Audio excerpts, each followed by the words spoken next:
Hello, everyone, and welcome to the final edition of the Village Law SEQFC preview show for the year. My name's Darren. Hopefully you know that by now. And this week it's all about the women's. We've done the finals for just about everything, and haven't there been some finals all over the place. But we've just got two senior ones to go, and that's the MPL Women's and the FQPL. Is it FQPL 1 women's? Do you get that one, or do you just go FQPL? Tony and Alex, what do you go with? 1. Sounds good to me. One in there. Great answer, Tony. Well done. All right. I've got 3 of the 4 grand final coaches with us this afternoon.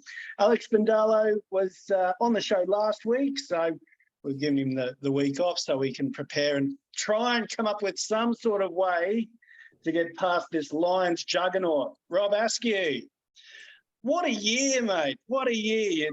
But this is just, it's become the norm now, hasn't it? You're just a winning machine. Yeah, it's been a great year. It's been a good 2 years, actually. We had hoped to have that perfect season, but we dropped those points against the QAS a few weeks back. But, it's still traveling well. Last week's performance was, the second half particularly, was really amazing. So we're hoping we can just carry it through to the weekend and get that treble again. How much do things change for you year to year? Is it just a matter of you've got your playing style, you find the pieces to match that style, and you go with it?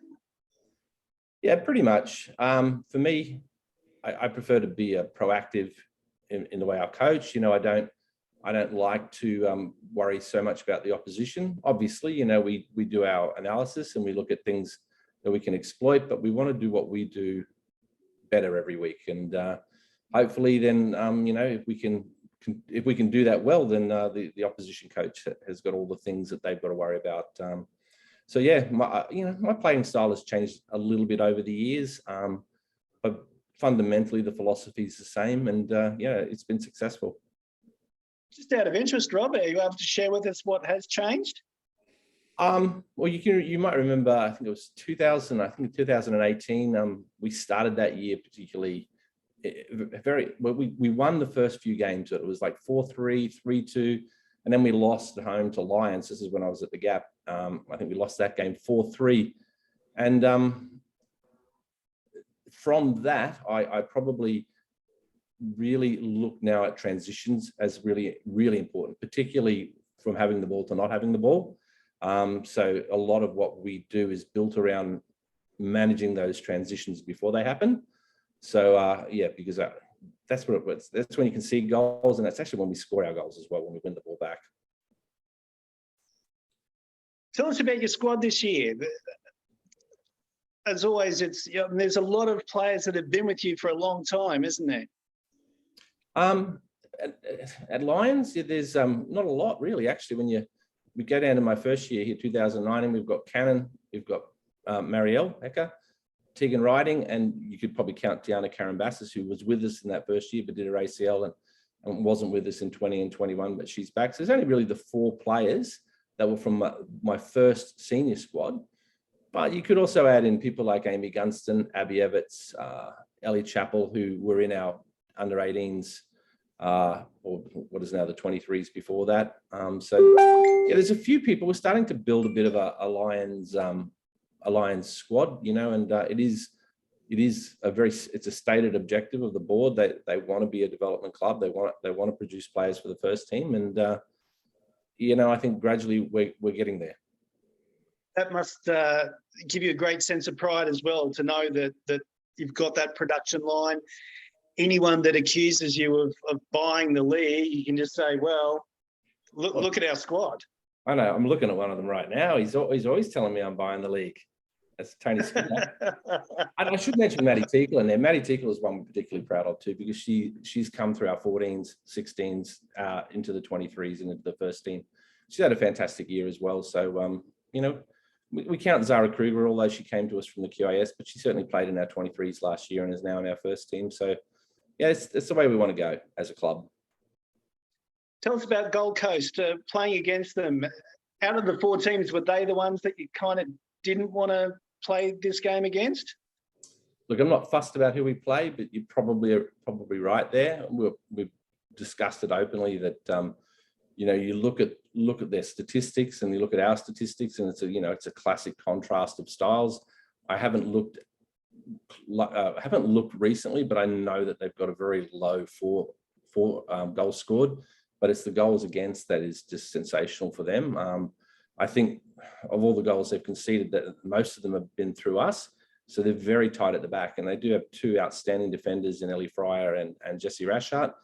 And it's just going to be about us taking our chances. But you could see a scenario where if they did grab one, I think they have the capacity to defend, for 90 minutes. So for us, it is about, again, managing transitions, but trying to get early goals and to draw them out. And I think if it was an open game, then I think we'll be able to win that. But there's risk in this one, and they're a team I definitely respect because they do have a lot of quality in areas of the park. And you and Alex have worked together a little bit recently as well with the rep teams. Alex Mandala, yeah. Alex is a good guy. But Alex is the head of women's football now, and he's not the coach, but I think the new coach has come in and done a really good job. Early on in the season, I think the first 3 games out, I think they lost two games, but after that they've just been, like a machine, clean sheet after clean sheet after clean sheet. As a team that likes to play the ball along the ground, is this weather and the fact that you're playing on Perry Park, which I understand isn't in the best of nick at the moment, is that a concern for you? No. Yeah, well, yes and no. I mean, it's a condition of the game. Well, we've already said we're not going to worry about it. We went to Capalaba the other week and played football and played really good football. So if you can go to Capalaba and play football, you can go to Perry Park. Tony, I might bring you into the chat here. Of course, you and Rob go way back. Yeah, a long time. I'll ask you what your thoughts are of this game. Well, firstly, thanks for the jab, Rob. I didn't say that Rob buys his team. I said that it's naturally quite easy to attract players when you're consistently at the top and you've had the success that Rob's had. What I would say is Rob's always had really good help around him as well. Some at the gap, some at lines. For me personally, I don't see how Lions can't win this game. Maybe I think a little bit of the experience, the quality. I do think the pitch is going to be a factor. Braden Hoffman sent me some pictures today, and it didn't look great. So I'm not sure that it's going to suit Rob's playing style, but I think it'll certainly suit Alex and my own playing style quite well. Yes, that's right, you, Alex, because we both just kick it over the top apparently. So it'll be interesting, but I see Lions winning the game. Alex, do you have a thought on the NPL match? No, not really. I don't see how Lions can lose. But you got to take every game as it comes. So I think the individual quality they have is just going to be too much in the end. All right, so let's get to your game. It's been a fantastic year for Peninsula Power. I'm thinking of the team that Power had when they beat Rob Askew's The Gap all those years ago. It was about 5 years ago now, Rob? 2017. Yeah. Was that 6 years? I don't know. It's all a blur now. You go back to that time, had a team full of imports. Then they lost all those players, dropped down the ladder a bit, and you've come in and you've steadied things and you've got things going in the right direction again. Yeah, it's been a fantastic year. I was fairly aware we were going to be a decent side, but if you'd have told me we were going to not lose a game for the whole season, I don't know if I'd have not believed you, but I would have said it was probably a stretch. So we're really happy with the way it's gone, and all our other teams as well. 23 is finishing in second. The 14's really improving as well. So the whole program's really turned around in the space of 9 or 12 months. So really pleased with the way things have gone. there hasn't really been a break. When you don't lose a game, it's and Rob can probably tell you this as well. Every game is, you don't want that to be the one that ruins a perfect season. So you don't really get a chance to step back and really, kind of just be proud of what you've accomplished. But 3 more days. Yep. Yeah, exactly. Now, tell us about last weekend. I mean, going into this match, it'd be overwhelming favourites, but Virginia, geez, they pushed you all the way, didn't they? Yeah, I mean, I think I said to Costa, they gave the coach of the month to me and him, and it should have gone just to him because what he sort of did in the last 2 months and his team, they were fantastic. A lot of results I didn't see coming, and to finish in the top 4 from where they were was fantastic. But in a league where you play everybody 3 times and then you meet them again in the finals, it's that's 4 games. There's bound to be one that is extremely tight, and they were well organized, but our girls, they just kept pushing, they kept pressing for 122 minutes or whatever it was, and managed to get the winner with the last kick of the game. So it was a fantastic night. We got presented our trophy afterwards, and it would have been horrible if we'd have had to do that having lost on penalties or something. So but that's football Queensland for you. But anyway. Tony, were you watching the game last weekend thinking, oh, we might have something here? I was there. Yeah, I did watch. Really close game. I agree with Alex. I thought both teams I don't think either of you emptied your bench, if I'm not mistaken. So there was some massive efforts from the majority of the players that started the game. It's obviously nice for Power that they won and got the trophy and the celebration and whatnot. And as they should too. They've been the best all year by far, and the rest of us have been playing catch up. So it was a great reward for them. But Costa's team's been unbelievable the last couple of months as well. Yeah, let's not sell yourself short there, Tony. I assessed your squad at the beginning of the season, and I thought, oh, there's no stars there. And but you've managed to have a fantastic, consistent season. Not if we'd had this conversation 5 games in. I think we lost 3 of our first 5. One of them, I think, would have been to Power. And I remember having a conversation with one of our players saying, what have I done? I thought maybe I'd signed too many young players. Maybe I was too inexperienced. Maybe I thought too much about or expected too much. I'm not sure. Then we had about a month off with rain, and we just came back and hit the ground, and that was it. I think we got spanked by Olympic in the cup, and then we didn't lose again until we met Alex. So we only lost 1 or 2 out of 15 or 16 games.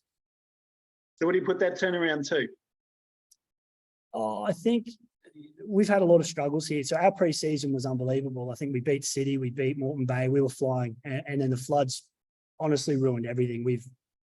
I think we've trained at our own venue probably 5-6 times this year. We've been training in a rugby ground. We had nowhere to train for 6 weeks. We came back, we were terrible. Thankfully, we got a break and we could reorganize ourselves again and manage. We almost had to do another pre-season, really. That's the truth. So it was really, really hard for probably 2 or 3 months after the floods. And it took a lot of time. And you saw that with Daniel as well. It was a really difficult period for us. Did that adversity, did that bind your side together? It wasn't really something that we spoke a lot about. I think that they all felt it. They all knew it. As we were honestly training at a rugby club, so we didn't even have goals. If we had to shoot for 2 points every week, we'd be the best team in the league. That's honestly, seriously, and like Daniel, even, he hopped around to about 2 or 3 clubs as well. So we didn't have to talk about it. I think everyone knew we were struggling. And we're just lucky that the group came together instead of pulling apart. Well, it's testament to you, Tony, because, the men's side, they struggled for a very long time, but you managed to turn it around real quick, and here you are in the grand final. Yeah, a unique experience at Perry Park as well for all the girls. Women don't get to play a lot of football at Perry Park. Just, historically, it's a men's venue. So I'm really excited for them all. It's another great opportunity to play football at the end of the day. So I can't wait. What do you need to do to get the victory? I need Alex to give us a goal. To be honest, he got the best attack versus the best defence. His goalkeeper, I think, has 2 Save of the Month contenders against us on 2 separate occasions. She's incredibly difficult to get past.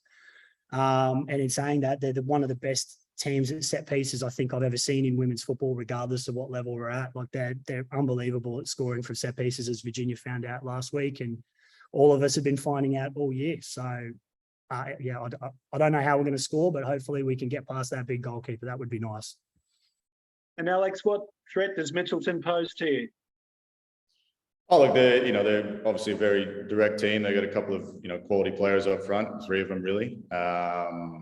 And if we allow them to run at us, it's going to be tough. But the way we pressed all year, it's essentially 11 players pressing for 90 minutes. We keep them in their own half. We shouldn't have many problems, but it's a grand final and it's one game, and I'm not a big fan of finals, if you didn't gather that, but it's this one's for the players. As a coach, I'm not really, it's a game, I'd like to win it, but I'm not really too fussed, how it Andrew, on last week when Joe Pinnock was going on his rants. No, I'm not. It is what it is. It's the culture here in Australia, and all that kind of thing. But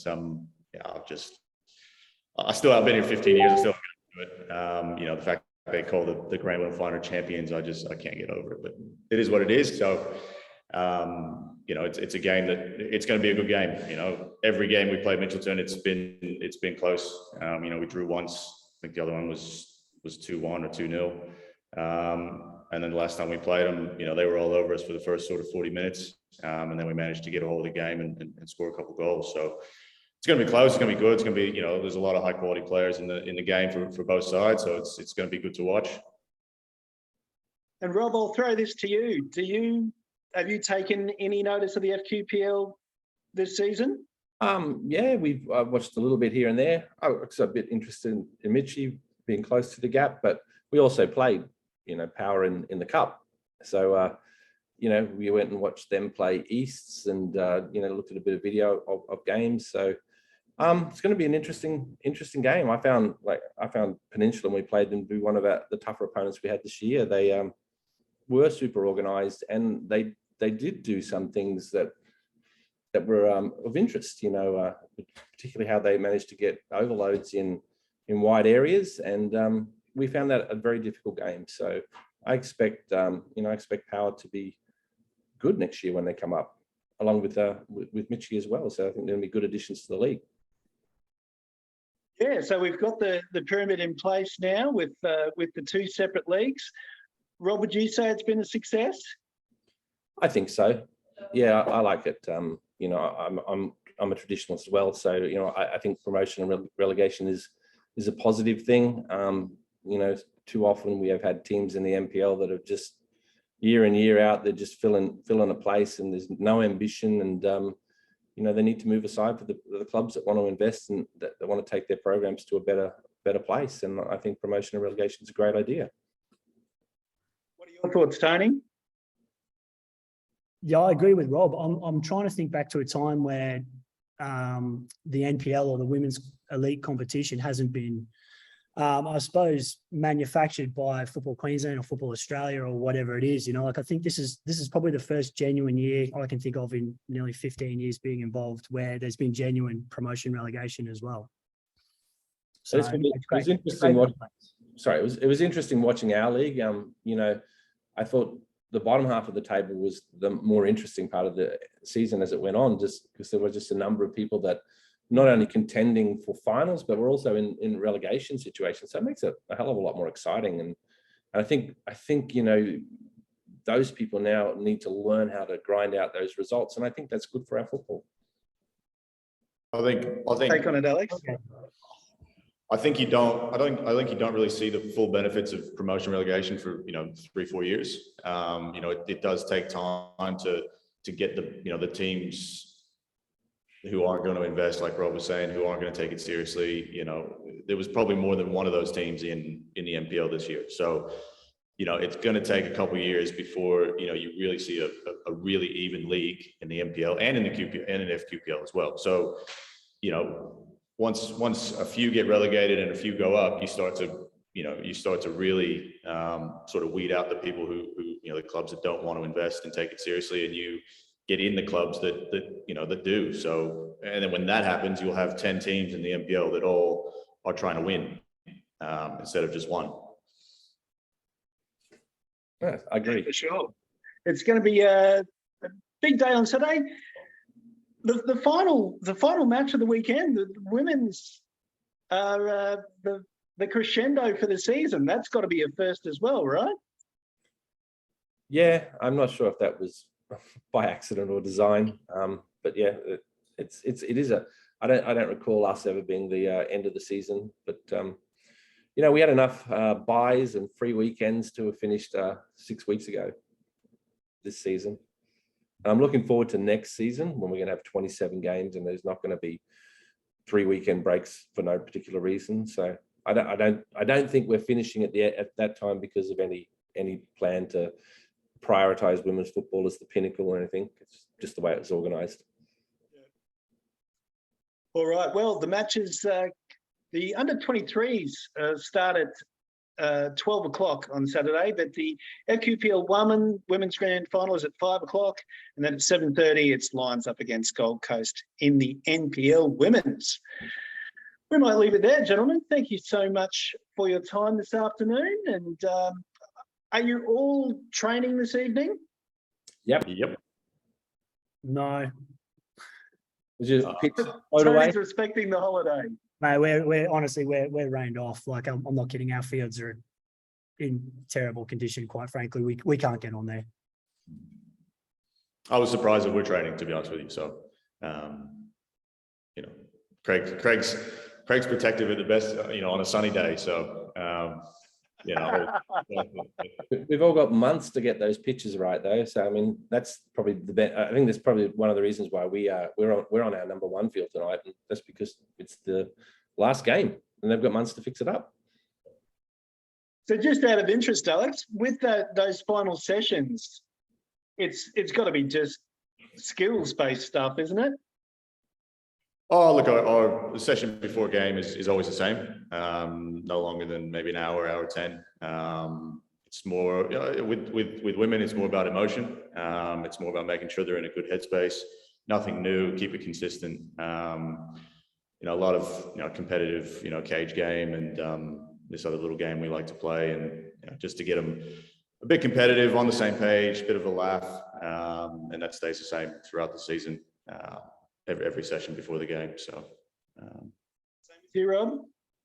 Yeah, we're much the same. We have a couple. We have a little game we do on Thursdays. We'll do a passing practice, little box game, and maybe a little bit of finishing. Finishing is a big thing. Tony, if you're not training, what will you do? Will you catch up at all? Nah, the girls have all got homework for tonight because that's really all we can do. So they'll watch a few clips and we'll have a look at a few things. Really try and work out how to close down Tegan so she can't put long ranges over the top, and that's it. Stuff. Noted. All right, gentlemen. Well, we wish you all the best of luck this weekend. I hope there's some fantastic games and you get a big crowd there at Perry Park to watch you. As I said, gates open at 11 and final match is at 7:30. $12 to get in, I understand. So thanks again, guys. This has been the Village Law SEQFC preview show for the year. Thank you to everyone who's tuned in. Thank you to all the coaches who have agreed to be on the show. So I really appreciate your time. To all my panelists as well. It's been lots of fun. So we'll see you all next year. Enjoy the finals this weekend.